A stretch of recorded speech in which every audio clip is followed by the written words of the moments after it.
people do like change, but no one likes to be changed.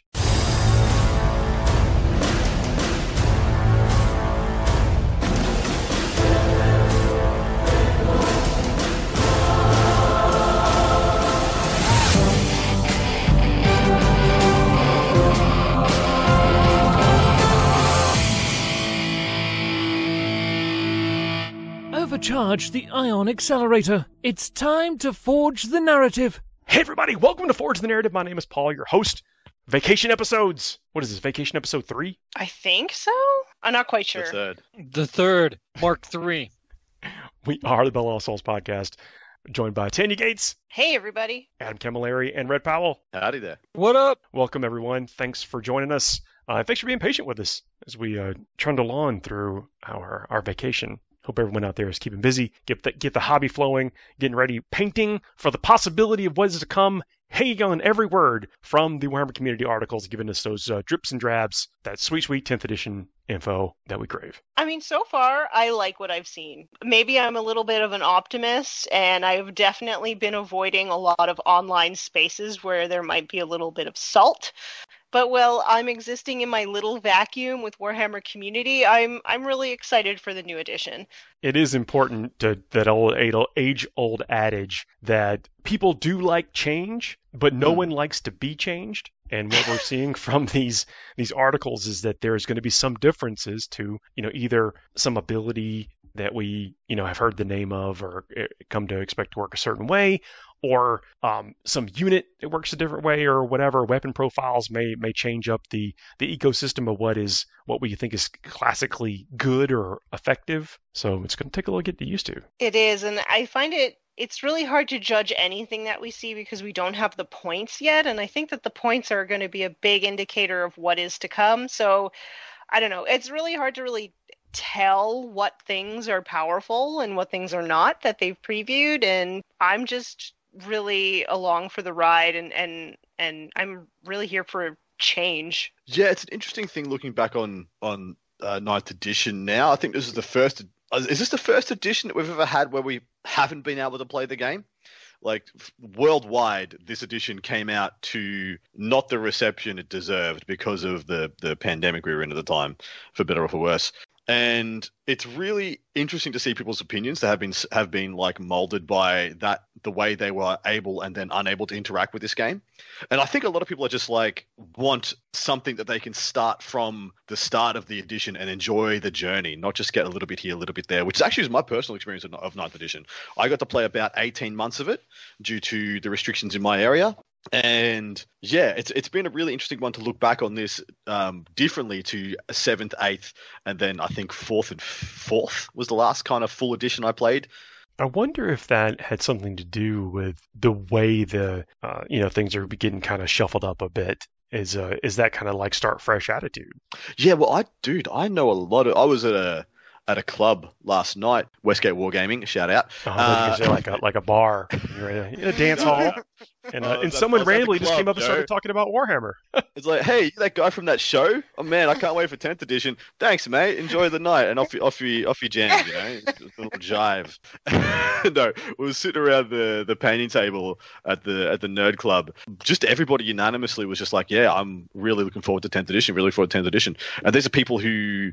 I think there's another phenomena in gaming now as well. So I've got family members who play the first 3 to 6 months of every expansion of World of Warcraft, but they have not played a full expansion of World of Warcraft since Wrath of the Lich King. For those, that's 10 years ago. But every time a new one comes out, they'll play it for 3 to 6 months. That's this kind of some of those people with this kind of crew, but then some weren't. Some were people who hadn't touched it since 6th edition, 7th edition, who burnt out then and have skipped it. But now they're seeing enough things that remind them of where they were when they left off that they're coming back, model, characters in units again, not all these stacking auras upon auras upon auras. It's really it's beautiful even. What we've seen, in the previous editions is the rules, either with the nuance or flavor that is getting in the rules or whatever, the models and the units are starting to behave more and more like they do in our imagination. And I think that when you see like these high toughness characteristics on some of these models, like a Land Raider or whatever, you start to think like, man, that thing's been sitting on my shelf. I can do something with that. Yeah. Yeah, and I'm really excited that there seems to be a reason to take every character, or at least that's what they're alluding to, because the characters each have their own sort of special flavor. I'm just really excited to get the indexes to see the whole picture, because, yeah, there's some old models that I would really like to dust off my shelf. I'm also really keen. I'm really keen to see how GW goes with their second round of indexing, because I don't know if everyone remembers the first round. It was a wild ride. Some bumps were had. I don't remember that. I wasn't around. It was so crazy. Can you give me the cliff notes? Okay. So essentially, it was I don't know if we've ever seen a more pure era of a min-maxing than we did in the Index Days 8th edition. It was just like, okay, what's the cheapest junk that I can put 12 buffs on? The cultist. Sick. I'm going to table people with cultists, because you take the cultist, and then you can make it, shoot twice, all these things, Alpha Legion, move up the table, all this crazy stuff. But it was just like the era of min-maxing. What's the most damage output data sheet that I have that I can put within range of 9 auras? The Storm Raven. Sick. So Storm Raven, Gilliman, as many as I can fit in the points. That was the 5 list. Storm Ravens, Gilliman. And if your opponent 4 went Fire first, Raptors and Abaddon. Exactly right. There was the 13 Malefic Lords. If you don't know what those are, there never used to be a cap on how many smites you could do a turn, and it didn't escalate in value. So a smite was just a 5 to cast. Didn't matter how many times, and you got to cast it on a 5 as many times as you could afford it. So what's the cheapest guy you can cast smite? It's a Malefic Lord from the Chaos Index. And people would take 13 of them, and oops, you perils? Well, you just turned into a Demon Prince. Lol. You got better. It was still a random roll, but yes, it definitely could happen.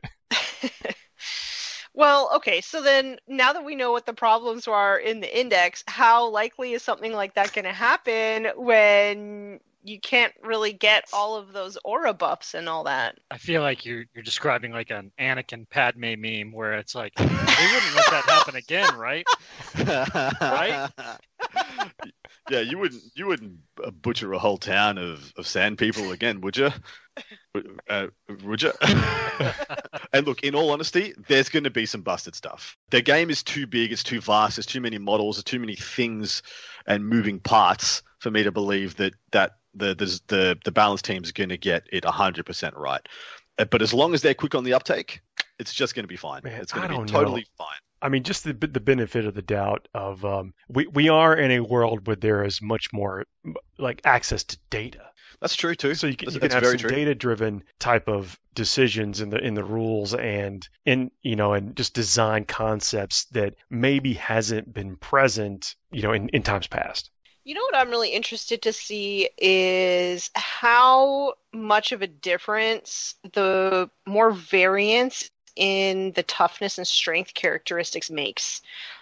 Because it in my head, I kind of see it making a bit of difference for fluff and things like that. But is it going to how do I explain it? Is it going to force you to make certain decisions in your list building, right? Like, are you just going to look for whatever has the highest strength and highest toughness? Or are you going to look for number of attacks? Like, how do you think that you're going to go about sort of dealing with that variance? Tanya. What? I own 5 Land Raiders. That's my decision right there. The Lion and 6 Storm Ravens. Ooh, yeah. Got 2 Knight armies. One Loyalist, 1 Chaos Variety. Oh, bring on the high toughness. Okay, so that's unanimous then? Y'all are just going to bring, just all vehicles. Well, so we have to wait to see where the game is pointed. Like, it was GW got on the front foot in 9th edition and said pointed straight up, all right? That's it. But they came out on the front foot and said the whole game is balanced around a 20-point intercessor. And they even said that at the start of the edition. This edition will be balanced around this 20-point intercessor. And that was, all well and good for as long as it was well and good. And they also said that there were going to be fewer rerolls, and I'm pretty sure about 70% of the factions out there have rerolls right now. No. So what they said was there's going to be fewer reroll auras. Like there's going to be fewer just here's everybody in this range gets an aura. Now you can extrapolate on that one. Absolutely. I am enjoying the memery of like, oops, all rerolls. Well, it has been fun. The T's and C's of that is that if things with like toughness 12 are just cheap as chips, that's going to be a stat check point for the game, right? That's going to be an archetype that people will exploit and double down on. Is it? Am I right? In toughness 8 is where a lot of toughness 12 is where a lot of the toughness 8 chassis have gone, and they've created a lot more granularity between like a Rhino, I believe, is toughness 8 now. So a multi-melter only, and a melter gun, wounds it on a 4 instead of a 3, which is essentially is way better than it is now. But then you got stuff like Land Raider, which is wounds on a 5. If you can get just 10 rhinos in an army now, that's going to be an issue. That's going to be an archetype that people need to respect.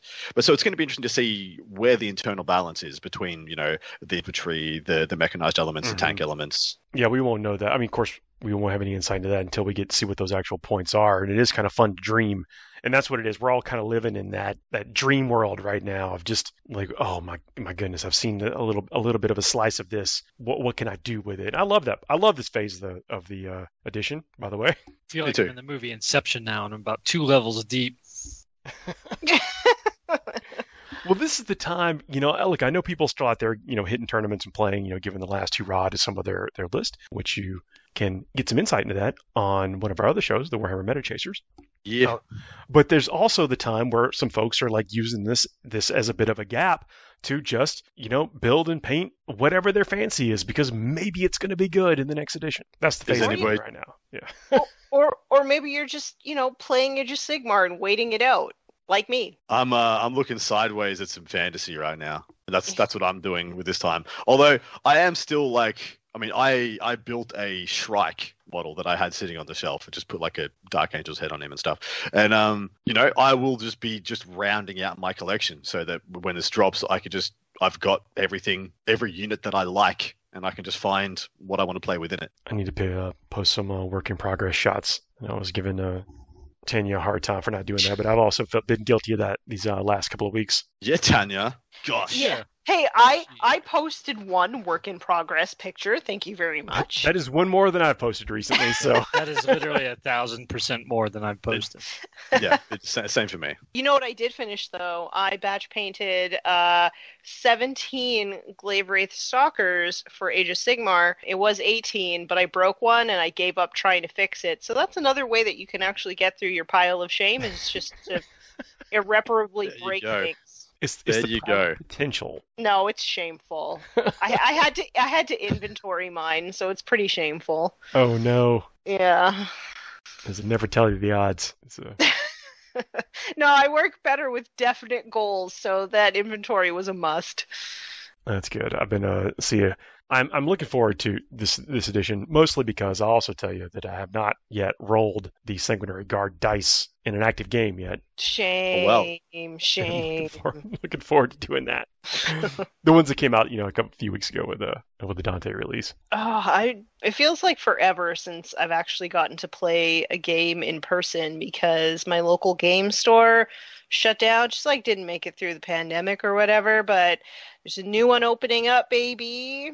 July 1st. I'm going to be doing a few seminars and running events there, and I'm so excited to be taking more of a, leadership role in my local community again. That's going to be so nice. That is awesome. I mean, that's actually one of the things that helps communities thrive. It's like if be the force that you want to see, kind of thing. That's how things happen.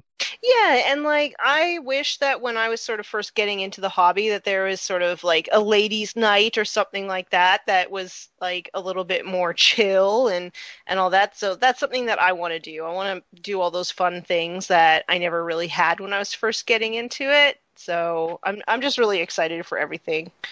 One of the things we used to talk about a lot was that now the game is kind of solidified around a certain like style of play, match play. Just the match play environment is kind of solidified around a certain kind of 2,000 points, use these missions or whatever. Because and that's not a bad thing, but we used to talk about ways of kind of encouraging people to change things if they wanted to in their local environment. And one way to do that is, if you're not maybe satisfied or want a different play experience, getting out there and actually doing that, you will most likely find other like-minded folks, or you don't, and you realize you should maybe play whatever they want you to play.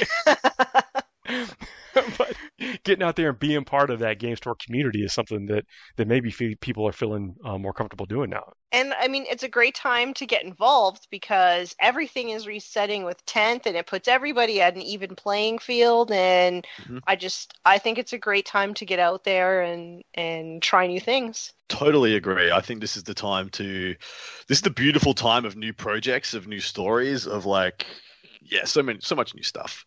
This whole edition has essentially about 95% of this edition I have played Dark Angels, and that's essentially just a 3-year journey with the same models, the same units, and I get to look at that collection now and remember all the crazy stuff that they've pulled off, like the one Deathwing Command Squad that deep struck into my opponent's deployment zone for the behind enemy lines and just wouldn't freaking die.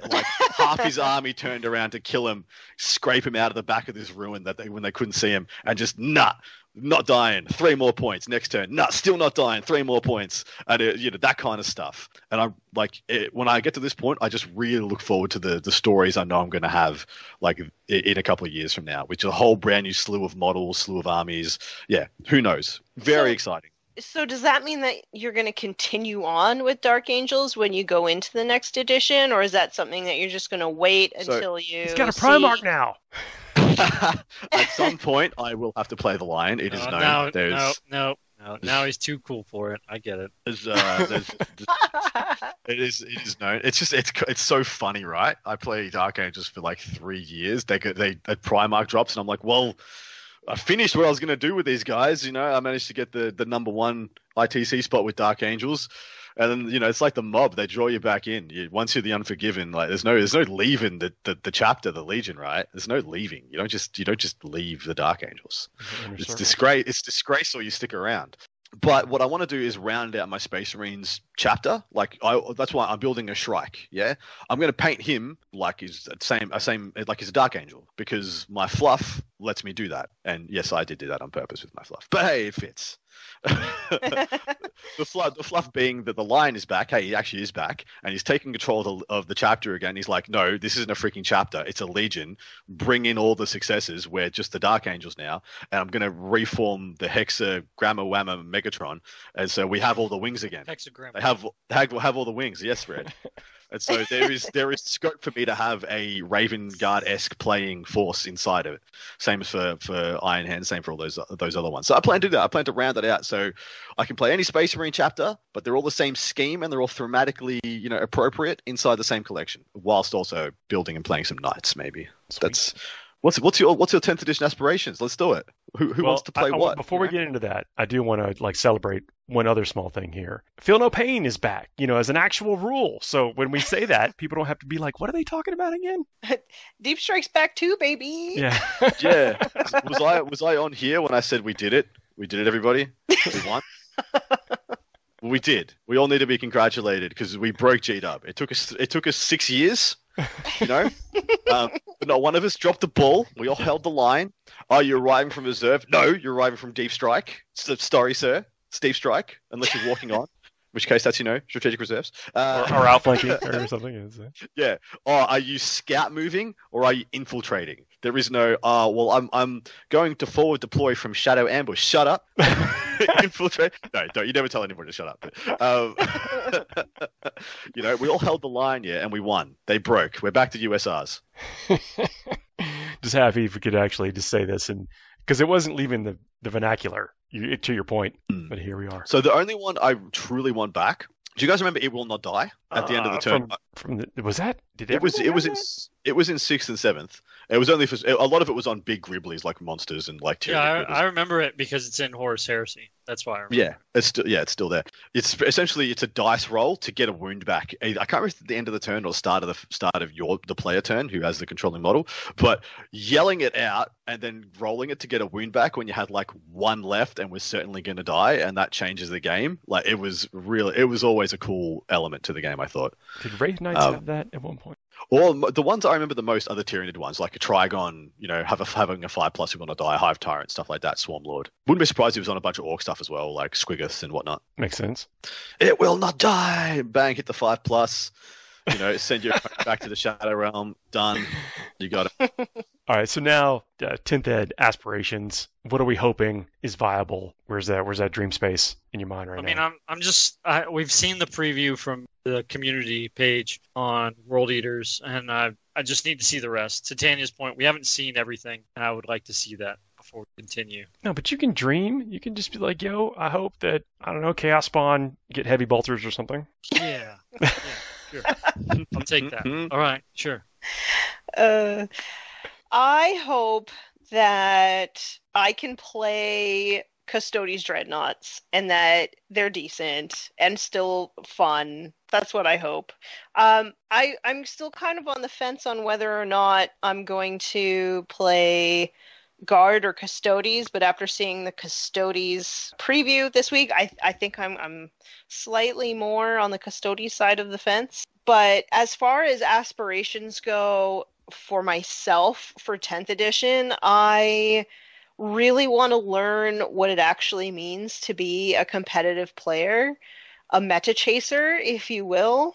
Yeah, so I got my boy Alex McDougall in my corner. So I've got my mentorship sorted out, and I'm just really excited to see how I end up doing in this new edition. But the real journey is more of like a mental game for me. I carry a lot of baggage from like not having the greatest start in the Warhammer sort of like community at large back 10 years ago. So yeah, the main task for me is to like drop the baggage and just learn to play the game. And I'm really looking forward to taking on that challenge. Awesome. That's super exciting. Can't wait to hear the journey. Man, what I'm going to say, it sounds so dumb now. Yeah, you ruined it, Tanya. I can't follow that. Just try harder. Come on. I can't follow that. That is a real strategy. Just do better. Yeah, always has been. I want the Death Company to feel like more like how they did like when I first started them. Like it wasn't just about putting a bunch of Thunderhammers in there. Yeah, but Paul, that was over a decade years ago. Yeah. I'm sorry. Times change, old man. It does. I mean, don't get me wrong. I've already got them with Thunderhammers, but I'd like to feel that unit to be grindy and like super effective at taking out other Marine type equivalent type things, or chewing up most things really, I guess, with the Thunderhammers. But just that thing, I want people to actually kind of fear being locked up with them, and then actually them be able to be locked up with. That's it. It's my only hopes for. I mean, the only time I ever played against them was when I was playing Guard, and let me tell you, I did have the fear of everything from that unit. They just, I literally, I think it was turn 2, and they were in the middle of the board, and I'm sitting there with my Guard stuff going, there's nothing I can do except feed units to those guys. Okay. They're gonna be here soon. Yeah. I am looking forward to possibly having less terrain on tables. Ooh, why is that? I'm hoping to have less terrain. I just think there's too much. I just think that all the terrain that we have at the moment doesn't thematically look good. We've gotten to 9th edition, pushed us to such a level that the only thing we needed from terrain was function. There was a massive burden on the TOs to have functional terrain because the game was at such a level of lethality that everyone had to just let go of tables looking good thematically again. And I would love to have that back. Yeah. Interesting. So I want to know, what is a good-looking table to you? What does that look like? right now, I played on an event on the weekend, and essentially every table had, and this is by our standards in 9th edition, this is a very good terrain, and I applaud the TOs because they've done a great job pulling this together. They had essentially between 4 and 6-inch or taller Ls. And I don't know what kind of buildings exploded to make these perfectly all facing each other and away from each other.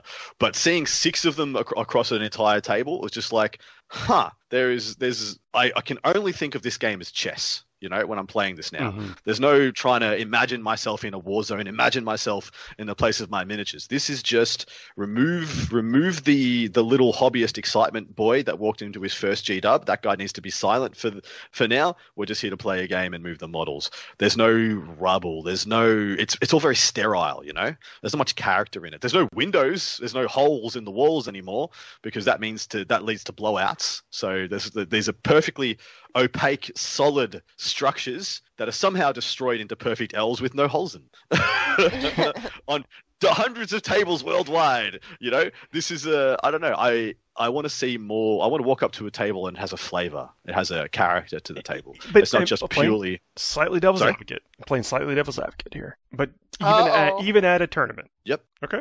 Yeah. I mean, so there are tournaments that have. FLG's done a great job there. They've got. Now they have very functional, adequate terrain that is thematic and that they have sets. But the vast majority of terrain I get to play on in Australia and, you know, at larger events is MDF, laser cut. Oh, I'm sorry. I'm sorry. I thought you were talking about. I didn't know you were discussing just the aesthetic of it necessarily. But yeah. I mean, functionality is perfect because we've done what we had to do to make it work within the system. I would like the system to be more gentle on terrain-wise and have less of it on the tables so that TOs don't have such a huge burden trying to get events off the ground, especially with the demand we have in the community. People want to go to a 100-player event every weekend. You know, they want the ability to do that.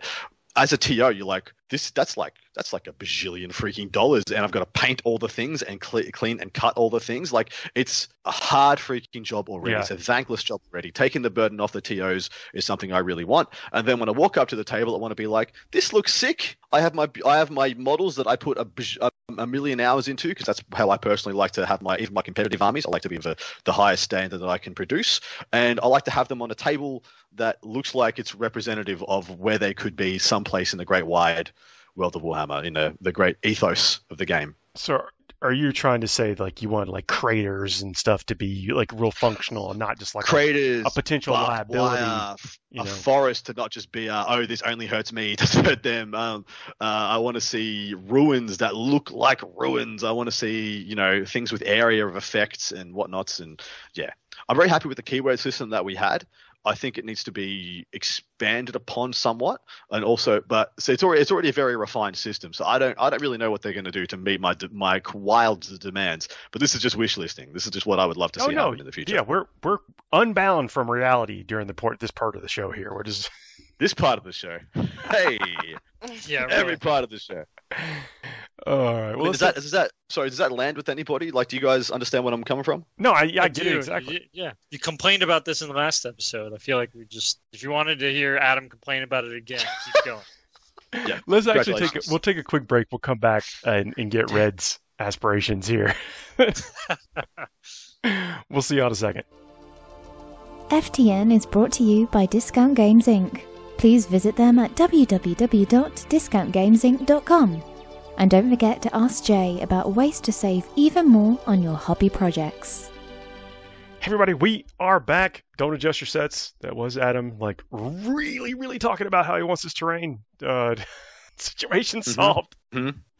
I want it. Yep. Hey, look, the heart wants what it wants. We can make no apologies for it sometimes. But I do want to give some shout outs to our new patrons. Thanks a lot for joining us on Patreon. There's a couple different ways to support the show, Patreon being the newest one and a great one. Also some t-shirts and stuff. The links in the show notes. Click it, check it out. See if it's something that's right for you. It really means a lot. It's actually allowing us to bring these episodes to life, allowing us to do some behind the scenes stuff, which should hopefully allow us to focus more on, you know, the creative side. See how that goes. But thank you to everyone who has joined us since the last episode. Sorry, Tanya. I just want to say, I saw one of our Forge the Narrative shirts in the wild at Las Vegas Open, and it made me so excited. I was just so happy to see that. Had to go over and say hello. Adam, you were there, right? Where? When we were at LVO and we saw that. Yes. Yeah. If you're listening, fellow LVO goer who was wearing our shirt, thank you. Made my day.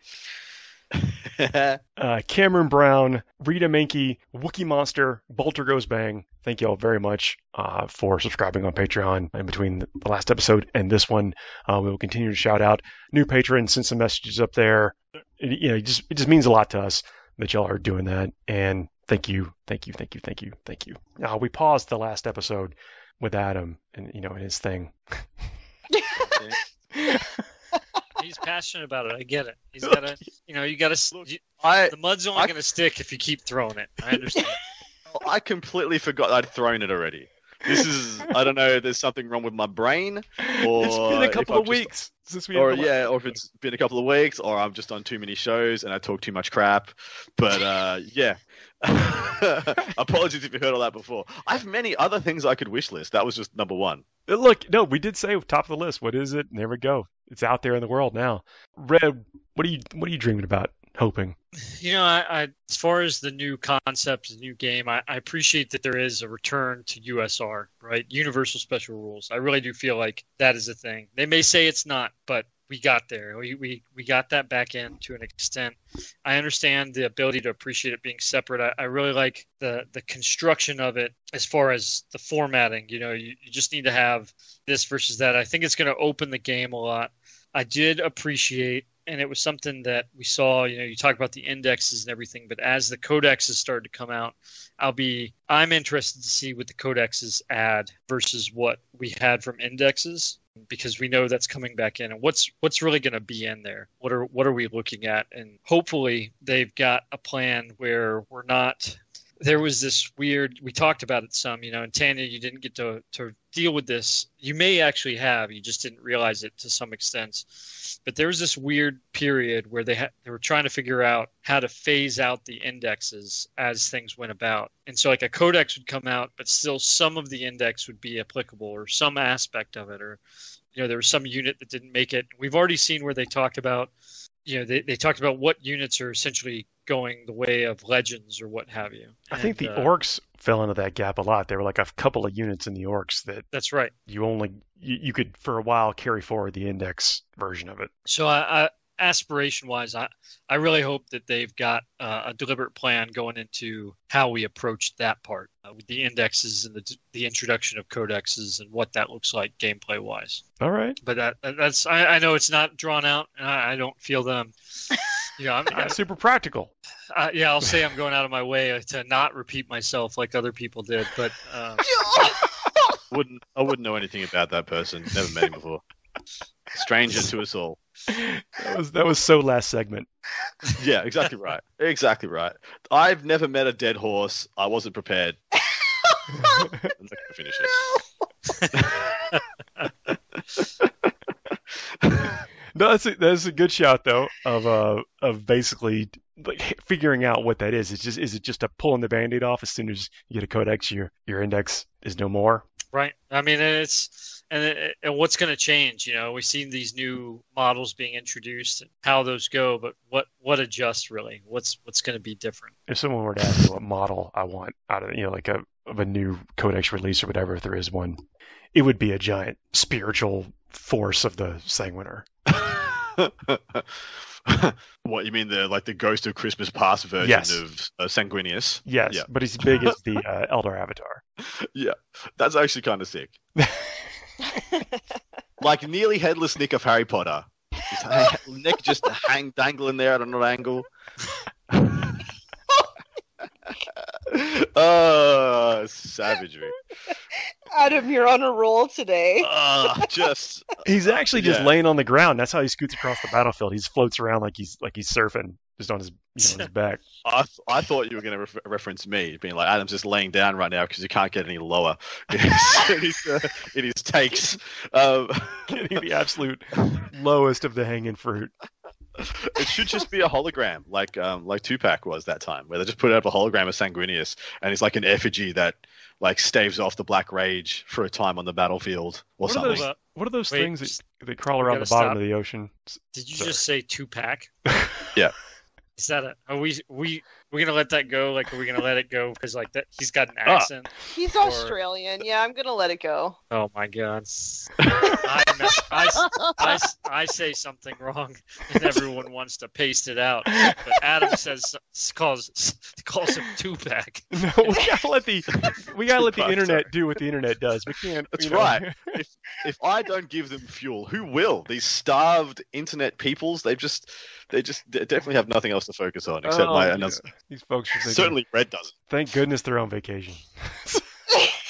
Exactly right. If I was to say something that I hope for 10th edition, I hope that it's not so easy to find the best thing in a codex. Sure. I suppose there you go. it's Absolutely. yeah, it's been a thing for a lot of the codexes that we get them, and then within like a week or two between our own personal, deep dives and the internet, we've found the exact best things to take in every list all the time.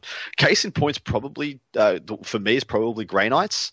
Within like a week of the Grey Knight book coming out, it was just like, well, Min-Max, Dread Knight, and Interceptor, and there's nothing else that comes close to either of those data sheets. And then you just slap on whichever support cadre you please, and it's always going to be the best list you could possibly make for Grey Knights.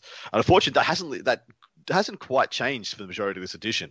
I'd like to see a little bit more internal nuance, like some more give and take, some more questions to ask yourself. I mean, another example is probably Bloody Rose. Like, as soon as, so you have all the amazingly well-written and cool thematic relics and warlord traits for all the other ones, and then here's Bloody Rose. Okay, no, the other ones just cease to exist. This is what I'm taking 100% of the time. I think that's a bit of a shame. I think the mark of the best codexes are the ones that just have multiple viable builds in them. Like even back in the day when Tau were winning a lot. They were winning a lot, but there was only one. I'm talking about 10 years ago or whatever. They were winning a lot, but there's only one way to build that list. So was that a great codex? I say no. Yeah. Yeah. I think you can be a good codex with one really strong build. To be like a great all-time codex, you got to have longevity and internal depth. Yeah. So, were there any factions that got that in 9th edition, in your opinion? The biggest two for me would be Drukhari in their heyday when they kept getting nerfed and kept finding other builds, and then Tyranids. They kept getting nerfed, kept finding other builds. But I feel like Custodes had a few different builds. Yeah, Eldari too. I mean, Eldari. Yeah. Eldari's been much the same, where like Halo Doom out of the gate was absolutely off the charts. And then when that came down, they've found very strong plays in Ulthway. Still some Halo Doom, even some Bealtan's doing okay out there. Yeah, I'm digging it. I just hope that's a trend where, because it is kind of cool. Sometimes you're going to fight a certain XYZ codex, but fighting different builds of them through the course of the event is always fun. It is. It's because I suppose that's a perfect example, right? Because I see that I go to an event and I look up on my BCP, I see I'm playing Sisters, and then I already know what that list is going to be. I only need to click on it. I know what I'm going to be facing. Okay, I gotta play devil's advocate now.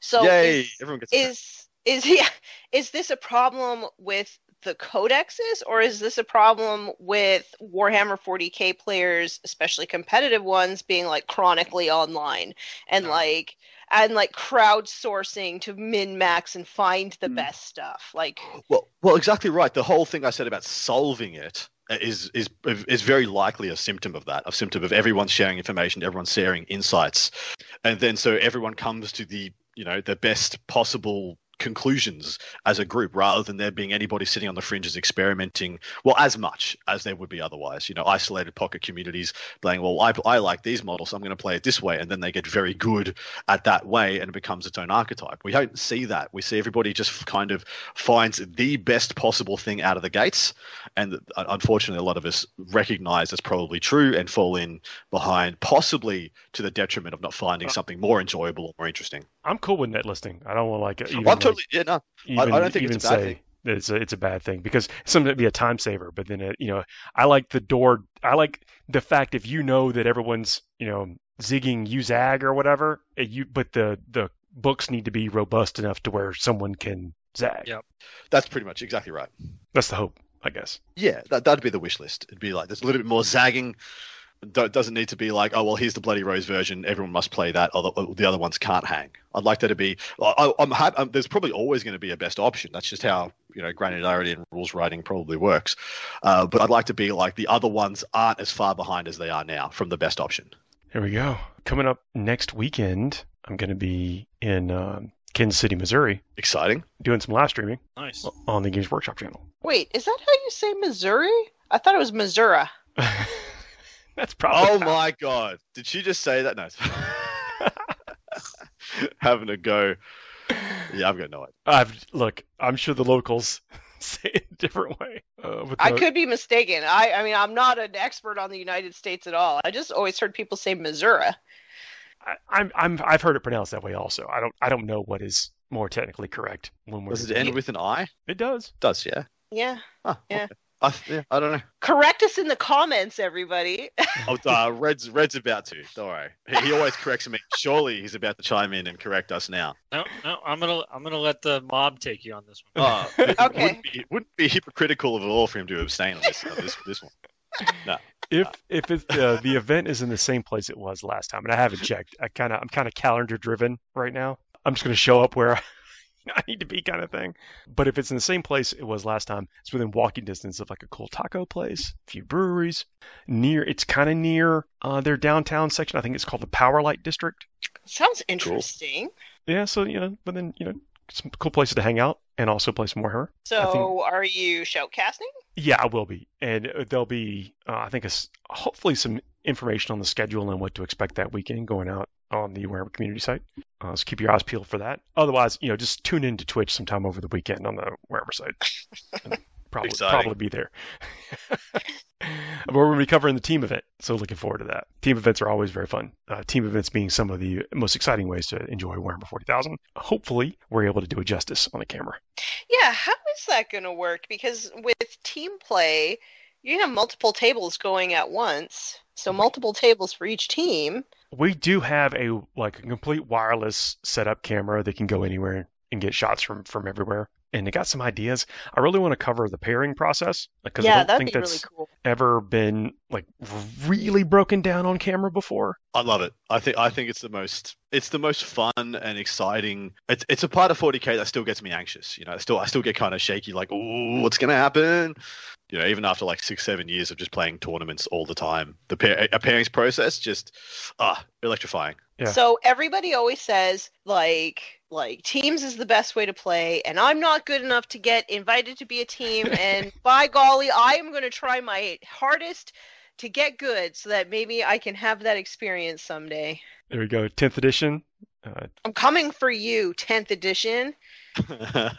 Yeah, but I don't think the pairing process has really been given justice in Diagnosis, and I also think it's fascinating and want to break it down. Certainly participated with it for years, to some great success and some catastrophic failures.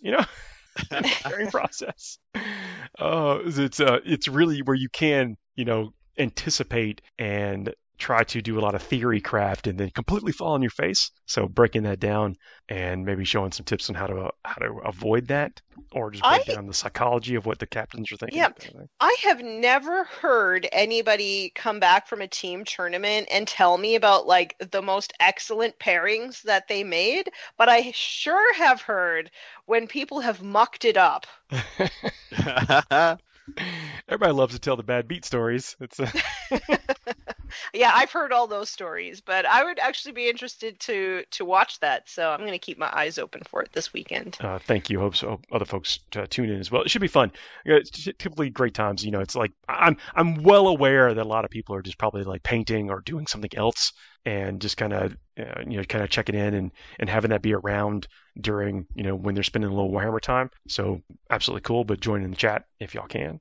We have a fun time. We also do some silly things every now and then on air. But really, who knew? Outrageous. Get wacky. Yeah. Try. It's not just all business all the time. It's not all business all the time. We have fun. Come on, it's a game. We'll have a good time. Never know when you might see a tough turkey or something come up on the screen. Oh, what? What? Tough turkey. We have a seasonal counter. Okay. We change the counter up every event. Sometimes themed around whatever, when we're going and when we're doing it, or themed around the event itself or whatever. And whenever the situation arises that provokes the counter to increase, we raise the counter. Mm-hmm. Sometimes there's a graphic. So what kind of things do you have a counter for? In October, we had rough pumpkins. So when somebody got into a particularly sticky situation, that was a rough pumpkin. And around November, it was close to the American Thanksgiving, so we had tough turkeys. And when we did Age of Sigmar coverage with the Las Vegas Open, we had when everyone had, when they found into a lucky situation, because Las Vegas or whatever, we did a winner chicken dinner. I mean, this is just peak entertainment right here. It had the most electrifying graphic we've ever shown in the stream. And then when we did some coverage from Warhammer Fest, we had whenever two epic characters got locked up in the middle of the field and hung out there for a couple of rounds of combat, they were festy besties. And we had a picture of Trajan and Dante come up. So so remind me why we can't have a chicken sound for when people cuss on this podcast. There's some licensing involved. Yeah. We need answers. These are the big questions. We'll work on that. Okay. Oh, anyway, it's a fun time. We're sitting there, we're talking about Warhammer, breaking down the games, breaking down what's up, and also having a good time with the folks in chat. So if people are free, come check us out next weekend. I'm looking forward to it. Also looking forward to being around the Warhammer. What's everybody else up to? This weekend? This weekend or next weekend? I am just immersed in this store opening stuff, and so I have also signed on to sort of help with the social media. So I think I have a little meeting where we're going to set all that stuff up. So exciting. I'm also working on getting some models ready. I'm going to actually provide a gift for the Nova Open Charitable Foundation to raffle off. I'm not sure if I'll make it to the next raffle, but definitely by the raffle after that. So I'm going to paint about 1,200 points of Oryx for Age of Sigmar. And so I'm getting all those models ready. I'm going to be scraping mold lines and priming and doing all that stuff this weekend. The fun stuff. Yeah. I'm helping my brother move house and then going to watch the footy game. That's pretty much it. All right. This weekend, I'm traveling. I got a little bit of, we're heading into the summer season. Family travels a little bit, so we're going to do that. Enjoying the little bit of a longer weekend for us. And then I'll be back, and I'm leaning forward into, kind of short-term goal. I'm getting I did, especially as World Eaters were released in this last edition, I have a little bit of work ahead of me as I want to get my army ready for my next two major goals are ATC, going with some friends on a team, and then right immediately following that is the LSO, the Lone Star Open, that I'm really looking forward to. So I'm pretty excited getting this stuff. Nice. Very nice. Yeah, getting ready for the ATC as well. I'm going to have a good time with that. It's in the same place it was last year, which is a much better event hall than it's been in previous years. The event's always been world class, but sometimes you had to kind of, just kind of accept the environment. I feel like a lot of events have location issues at least a couple of times in their run. I don't know why. It just seems like good venues are hard to come by. If you come across one, you have to keep the owners happy so that they keep having you back. Getting a venue in a place that is convenient, incredibly nice, has all the amenities attached to it that you want, can sometimes be a very big challenge, either, because of the time of year you're trying to do it, the expense of doing it, the proximity to where your storage facility is, to Adam's train comments earlier. It's tough. No, so yeah, but what it comes down to is the event organizers. You can tell when they really love what they're doing, and when they have a sincere desire to make a fun time for people, you get over that stuff. And the ATC has always been, or at least in the previous years, was in that category. This year, you've got that, and it's in a great event area, which also happens to be near a really nice taco place. That's always like high on Paul's list of things that make an event excellent. Is there a taco place nearby? Well, it's the hierarchy is like, is there a great burger place? Is there like a world-class burger place? Then there's a taco place, and then it's like, hot wings. And this place checks all that off. Nice. Red, you were there last year. That's right. That was very nice. Hoping to hit up that, what is it, Taco 423 or something? Is that the place? Yeah, something like that. Within walking really distance. We should definitely go back. Yes. Oh, there we go. Well, that's our show this week. Wow, that went by fast. Well, Always does. Yeah. Love talking about Warhammer. Love talking about going to tournaments. And love to eat. We pretty much checked off most things near and dear to my heart here. We didn't talk about comic books, though. Oh, next time. Okay, deal. To work into comic books. Well, folks, no, seriously, thanks a lot for tuning in and listening and being a part of the show and checking us out on the other things that we're doing. We're going to keep we got the Discord. We're starting to ramp up. I got the Patreon. I got official season 2 in the works. Hyped. I know. Please continue to check out our sponsors as well. Again, everything that helps keeps the show going. It means so much to us. Other than that, it's been a blast, and we'll see y'all probably in a week or so, maybe right after Kansas City. Have another show. Beautiful. It's good. We'll see y'all soon. See you soon. ya. Bye, everybody.